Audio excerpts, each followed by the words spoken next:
पिछले वीडियो में हम लोगों ने त्रिकोणमिति अनुपात के बारे में सीखा था।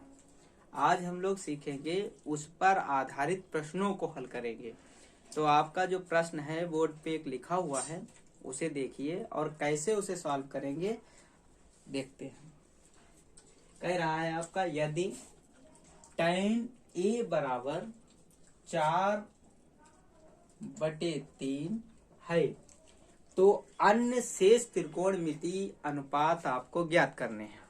तो सबसे पहले इसका एक आपको त्रिभुज बनाना पड़ेगा और ये बात ध्यान रखनी पड़ेगी कि जिस कोण के लिए बात कर रहा है उस कोण को आपको न्यून कोण ही बनाना पड़ेगा। तो आइए देखते हैं। हम सबसे पहले एक समकोण त्रिभुज बनाते हैं। इस त्रिभुज का नाम रखते हैं, देखिए tan a दे रखा है, इसलिए ये को न्यून कोण पर ही रखेंगे और इस कोण को ही थीटा मानेंगे और इसका नाम b, इसका नाम c। आपको बताया था कि समकोण के सामने वाली जो भुजा होती है उसको हम लोग कर्ण बोलते हैं और जो न्यून कोण के सामने वाली भुजा होती है उसको हम लंब बोलते हैं और जो थीटा के साथ लगी हो भुजा उसको हम आधार कहते हैं। तो हमको दे रखा है tan a बराबर 4/3। हम लोग जानते हैं tan a बराबर एक फार्मूला होता है लाल बटे कक्का। इससे जानते हैं पहले वाले को हम साइन, इसको अनुपात को कॉस, तीसरे वाले को हम लोग tan बोलते हैं। तो tan में होता है लंब बटे आधार होता है, तो इसका मतलब हमको दे रखा है लंब और आधार दे रखा है। तो त्रिभुज में इसे रखेंगे, लंब हो गया आपका 4 और आधार आपका हो गया 3। तो समकोण त्रिभुज में एक प्रमेय लगती है, उस प्रमेय का नाम होता है पाइथागोरस प्रमेय। तो पाइथागोरस प्रमेय क्या होती है समकोण त्रिभुज के लिए? पाइथागोरस प्रमेय होती है कर्ण का वर्ग बराबर लंब का वर्ग प्लस आधार का वर्ग। तो कर्ण आपको आपके त्रिभुज में कर्ण जो है वो AC है, इसलिए हम लोग क्या करेंगे AC का स्क्वायर कर देंगे।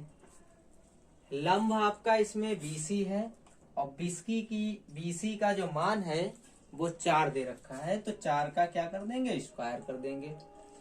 और आधार आपका AB है, तो ये भी आपका 3 दे रखा है, तो 3 का स्क्वायर कर देंगे, जिससे हमें कर्ण का मान मिल जाएगा। तो AC का स्क्वायर बराबर 4 का वर्ग हो जाएगा 16 और 3 का वर्ग हो जाएगा 9। तो AC स्क्वायर बराबर आ जाएगा 25 और AC का स्क्वायर हटाएंगे तो इधर वर्गमूल लग जाएगा, तो AC की वैल्यू आपकी आ जाएगी 5। तो AC आपकी आ गई है 5। तो AC की वैल्यू 5 आ गई है और हमें शेष टोटल हमने आपको बताए थे 6 त्रिकोणमिति अनुपात होते हैं, उनमें से आपको एक त्रिकोणमिति अनुपात यहाँ पे दे रखा है, तो 5 जो बचे हुए हैं उनको हमको निकालना है। तो देखिए tan दे रखा है, तो tan के साथ साथ में बाकी जो बचे हुए हैं एक होता है sin। तो sin ये निकालना है, तो sin a बराबर इससे देखिए क्या होता है लंब बटे कर्ण। तो देखो अब हमारे पास सभी के मान हैं, इसलिए सभी की वैल्यू निकल आएगी। तो sin a की वैल्यू हो जाएगी आपकी, लंब है आपका 4 और कर्ण है आपका 5, तो ये आंसर आपका ये हो गया। और ऐसे ही हमें 4 मान और निकालने हैं, तो इसके बाद आ जाएगा cos a। cos a की वैल्यू होती है आधार बटे कर्ण। तो आधार आपका हो जाएगा, आधार आपका दिया हुआ है 3 और कर्ण आपका दिया हुआ है 5। इसके बाद देखिए tan तो प्रश्न में ही दे रखा था, तो इसे तो हमें नहीं ज्ञात करना है। tan के अलावा sin का अपोजिट होता है कोसेक, तो हम कोसेक की वैल्यू निकालेंगे कोसेक वैल्यू होती है कर्ण अपान लंब। तो कर्ण की वैल्यू देखिए दे रखी है 5 और लंब की वैल्यू दे रखी है 4। तो ये भी एक आपका आंसर हो गया। कोसेक के बाद आता है सेक। सेक की वैल्यू होती है कर्ण अपान आधार। तो सेक इक्वल टू हो जाएगा कर्ण अपान आधार। तो कर्ण की वैल्यू की बात करें तो कर्ण आपका दे रखा है 5 सेंटीमीटर, मतलब 5 मान है, चाहे सेंटीमीटर हो चाहे मीटर हो। और आधार की अगर बात करें तो 3 सेंटीमीटर 3 है। तो ये भी आपका एक आंसर हो गया। उसके बाद लास्ट में बचता है कॉट। तो अगर हम कॉट की वैल्यू निकालेंगे तो कॉट की वैल्यू होती है आधार अपान लंब। तो आधार अपान लंब, तो आधार आपका आ जाएगा 3 और लंब आपका आ जाएगा 4। तो इस तरीके से आपके शेष जो त्रिकोणमितीय अनुपात थे उसे हम लोगों ने निकाल लिया है। तो त्रिकोणमिति एक आपको त्रिकोणमिति का अनुपात दे रखा होगा और आपसे पूछेगा शेष त्रिकोणमितीय अनुपात ज्ञात कीजिए, तो आपको इसी विधि से आप 5 त्रिकोणमितीय अनुपात निकाल सकते हैं। केवल आपको ध्यान रखना चाहिए कि 6 ही त्रिकोणमितीय अनुपात होते हैं, उनमें से आपको कोई एक त्रिकोणमितीय अनुपात दे देगा और उसमें से आपसे 5 शेष त्रिकोणमितीय अनुपात पूछेगा। तो आप ध्यान रखेंगे कि आपको कौन सा त्रिकोणमितीय अनुपात निकालना है, कौन सा दिया है। तो केवल साइन, कॉस, टैन, कोसेक, सेक, कॉट में से कोई भी एक दे रखा हो सकता है, आपको उसके शेष इसी तरीके से निकाल लेने हैं। देखिए मेरे प्यारे बच्चों, अब अगला क्वेश्चन है। थोड़ा सा उसने आपको घुमाने की कोशिश की है और आप इसे समझिए। कैसे, क्या कहा उसने? डायरेक्ट आपको काट ए की वैल्यू नहीं दी है, लेकिन फिर भी आपको काट ए की वैल्यू निकालनी है। क्या कहा आपसे? आपसे कहा है उसने कि 15 कॉट ए बराबर 8 दिया है। तो 15 कॉट ए बराबर 8 दिया है, लेकिन आपको अनुपात में चाहिए वैल्यू। तो ये आपने पढ़ रखा है कि जो चीज गुणे में लिखी हो और बराबर के अगर हम दूसरी तरफ ले जाएं तो वो बटे में भाग में जाती है। तो ये गुणे में 15 लिखा हुआ है, उधर किस में चला जाएगा? भाग में। तो कॉट ए बराबर आ जाएगा 8/15। और कॉट ए की वैल्यू अनुपात में होती क्या है? तो अपने लाल बटे कक्का को याद कर लेना। तो लाल बटे कक्का जो होते हैं, यहाँ पे कॉट आता है।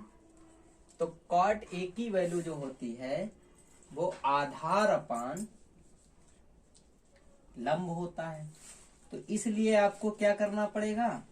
क्योंकि साइन की वैल्यू चाहिए, उसमें कर्ण भी आएगा। तो कर्ण निकालने के लिए आपको एक त्रिभुज बनाना पड़ेगा। वो भी कैसा त्रिभुज होना चाहिए? सभी जानते हैं समकोण त्रिभुज ही होना चाहिए।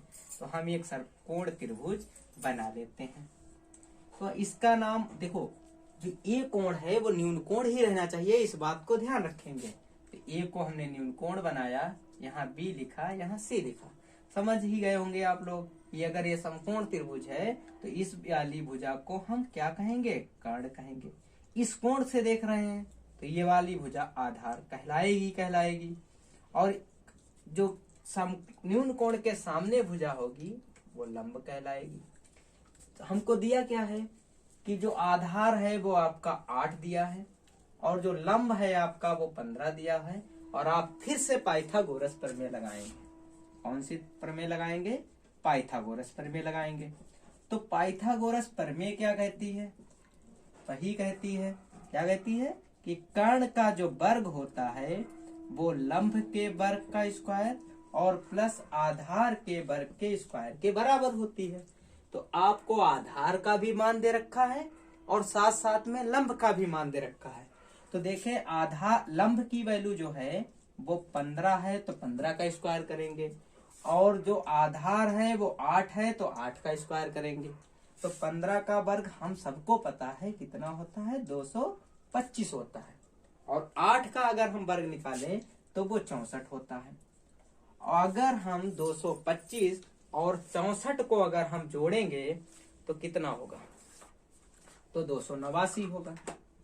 और 289 एक कर्ण का स्क्वायर है, तो कर्ण के वर्ग हटाया जाएगा तो उधर वर्गमूल लग जाएगा।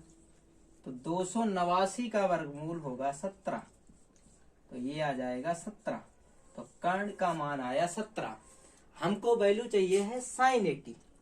तो साइन 1 का अनुपात में जो मान होता है वो लंब अपान कर्ण होता है। तो अगर हम लंब की बात करें, लंब आपका है 15 और कर्ण आपका कितना है 17, अभी निकाला। एक आपका आंसर ये हो गया। दूसरा आंसर आपको निकालना है सेक ए का।